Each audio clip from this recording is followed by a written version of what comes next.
Hey everyone, we've got a shocking story today. Stay tuned for the exciting analysis. It starts with a men's awkward encounter at a cockfighting competition. However, 10 minutes later, the most important opponent in his life would show up, and he said this to Hess. This hilarious joke between brothers made Hess lose his smile, and it sparked his anger. Eventually, Hess returned home. He picked up a spear from home and found his good buddy wielding a machete, looking as nervous as a little rabbit. Then, the wheel of fate turned with just one move. The burly Hess killed his former best friend, and all of this happened because of his forbidden love. He loved cousin Ursula, publicly indifferent. Privately, they wondered about this forbidden love. This relationship was thought to bring curses, so every time they met, Ursula would come prepared with protective tools. However, after Hess killed his good buddy, Ursula saw his determination. She chose to face the future with Hess, risking having abnormal children. It started this day. The ghost of the good buddy was always there, trying to prevent blood from spilling out with a hand on his neck. Hess took out the spear again, but hesitated because ghosts can't be killed, just like that legendary curse.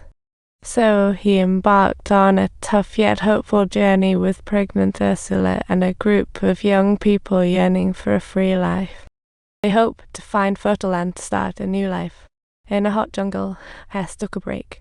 His companions were exhausted, and in the haze of hunger, he fell asleep and dreamt of a name, Macondo. Hess sensed that a town would rise here, harboring their dreams of a new life, so he confidently announced it to his companions. They decided to create a paradise called Macondo, where everyone could choose their lifestyle freely. Thus, Macondo was born. Hess also welcomed his first son, Arcadio. Thankfully, he didn't have an ugly pigtail, as the curse suggests. Instead, full of energy like his father, he lived simply and happily with his parents until gypsies arrived. The wandering gypsies brought mysterious alchemy and magnets that made iron dance to this newborn town. This stunned Hess, sparking his fascination with alchemy, and he became friends with the gypsy Melchades.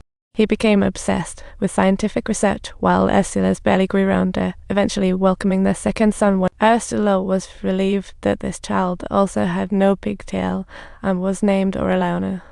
He grew up with his brother Hess Roman II, possessing their father's prescient abilities, although not as strong as his brother. Hess Roman II inherited his father's vigor and robust build. Ursula, seeing him naked by chance, felt waves of emotion. But out of embarrassment, she could only discuss it with her friend, Pyrrha, who laughed and thought it was perfectly normal. Ursula worried it might be a curse. So, fortune teller Pyrrha decided to read Hess Roman II's fortune. However, upon seeing Hess Roman II, she couldn't help but feel excited and secretly reached out to him. Hess Roman II felt a shiver, unable to resist Pyrrha's charm, feeling an attraction like never before. This caused sleepless nights. He sneaked into Pyrrha's house, where she seemed to expect him. She gave Hess Roman II his first taste, and they enjoyed each other nightly until Ursula bore their third child, Amaranta. Hess Roman II discovered he was going to be a father since Pyrrha was pregnant, but he was lost in the haze of passion. He never thought of becoming a father, so he ran out the door, disappearing with a beautiful gypsy girl. Months after his departure, Pyrrha sent word of a child, the son of Hess Roman II, named Arcadio. Ursula took in the child, but broke completely with Pyrrha. Years later, an orphan named Rebecca arrived at their home. Rebecca was Hess's niece. Her parents had passed away, so she was taken in here. Kind Ursula took her in to live with daughter Amaranta. However, when Amaranta opened Rebecca's bundle, she was shocked to find bones inside. It turned out this girl was quite odd. She refused Ursula's food and was obsessed with eating dirt. To change this habit, Ursula force-fed her soup, resulting in a loud burp from Rebecca. This sound startled the entire family, and from then on, Rebecca found her place in this household. Rebecca became curious about Ursula's candy business and eagerly helped sell it, but it inadvertently brought a plague to Macondo. This plague caused sleepless nights, starting with the Giles family, then stretching across the whole town. Their lives were extended as they no longer needed sleep and always felt energetic. The price? They slowly began to forget. First, they forget names of things, relying on written words. Later, they even forget relationships, failing to recognize spouses.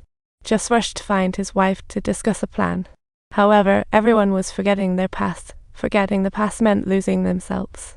As Macondo was on the verge of disappearing, Melchiades returned with a potion that induced sleep, put everyone into slumber, and upon waking, they would find themselves again. Whispers of Joss turning into old Joss. The bond between the two deepened. Melchiades brought him a camera, claiming it could capture time. He took pictures of old Joss's family. However, Ursula scoffed at such technology. Arcadio didn't appear in photos, for Ursula suspected him of being illegitimate. Ursula expands her home, welcoming Pedro, an elegant Italian pianist. Subscribe to our channel.